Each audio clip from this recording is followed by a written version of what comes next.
阅读领域集中在社会学、政治学、民主转型。平常也会在捷运站里面阅读。我喜欢那种挖书去找到书的过程，就是去找一些已经出版有点久远的书，可能是10年、15年这些书籍。现在大家都觉得阅读好像是一个有点沉闷、个人的事情，可是我会希望透过大家一起的方式，读书再也不是一个人的事情，而是一群人的事情。好，我是黄康伟，我的一个昵称叫社会观察者，我是一个小志创作者，也是一个说书人，然后我喜欢阅读跟写作。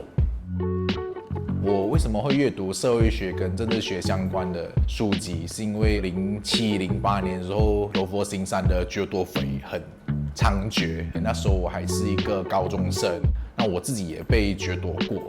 那时候我就在思考说，为什么这个社会会变成这样？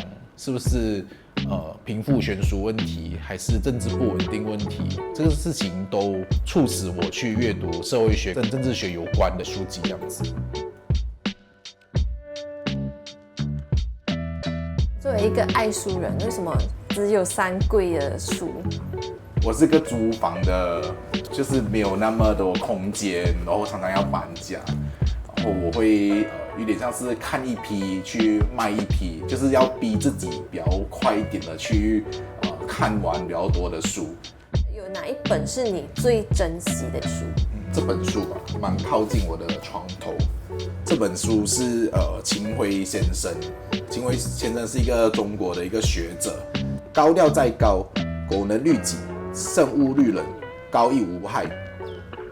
低调再低，不逾底线，若能持守，低又何妨？这句话让我有很深的体悟在网络上，其实我们也看到很多秦晖的影片。那我想说，还是想要去翻一下他过去的一些著作，这样子。那我后来就去雪梨这边去找秦晖的书籍。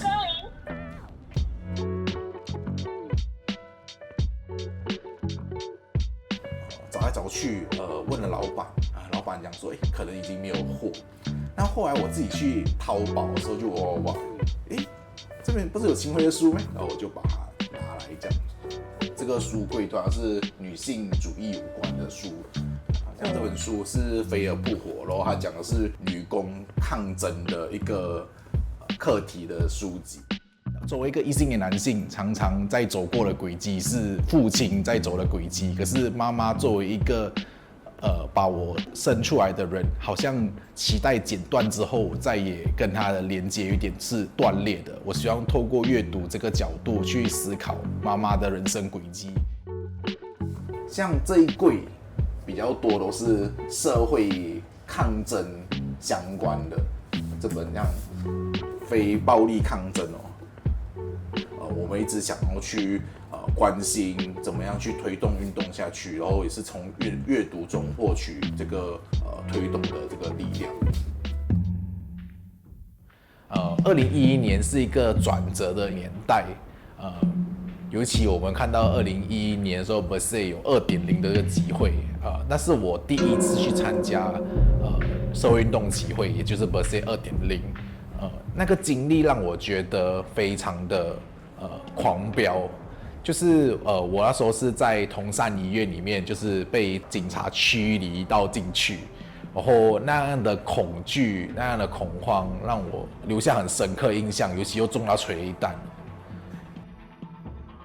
13年之后，我到台湾去念书。2015年的时候发生的这个 YNDB 的事件，这个事情让我们觉得说，好像必须要站出来。趁着暑假回来，刚好那个时间也靠近了这个2015年的 Berset 4.0的这个集会，我们就组织了一个占领国会的前面的一个示威游行大概2个晚上的时间。警方那时候就要求我们撤离，然后我们就坚持不走，他就把我们全部人逮捕起来，然后去到了金江扣留所。在里面其实是没有名字的，所有人就叫你巴黎们。用一个代号来去称呼我们，我觉得我好像被剥夺了我的原来的身份，我再也不叫黄康伟。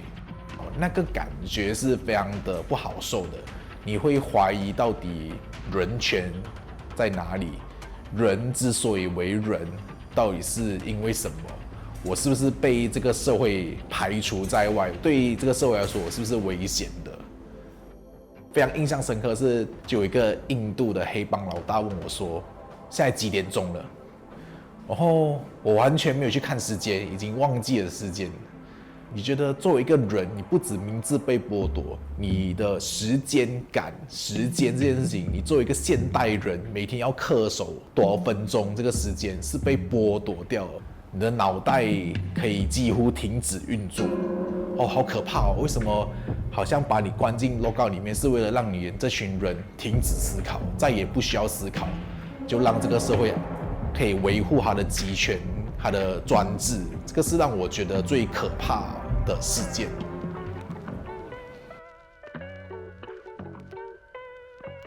无辜大有多难？马来西亚就有机会看吗？好像没有办法看到，是不是？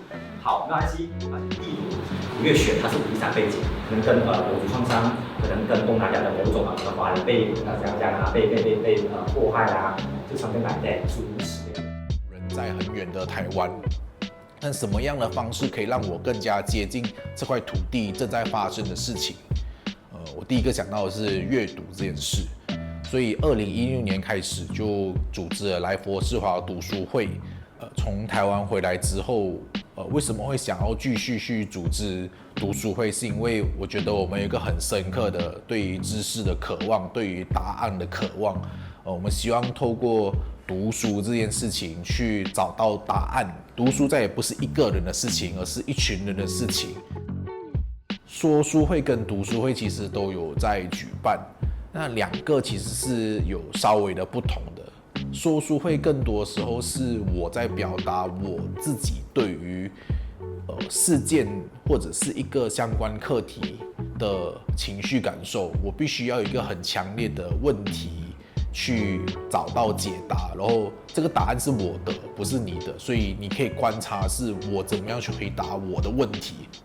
说书会有点像我们要去开一场篮球赛，我们不用下场去打，然后球员们就这样子一直，你就可以看他怎么样运球、传球，然后投篮、进球。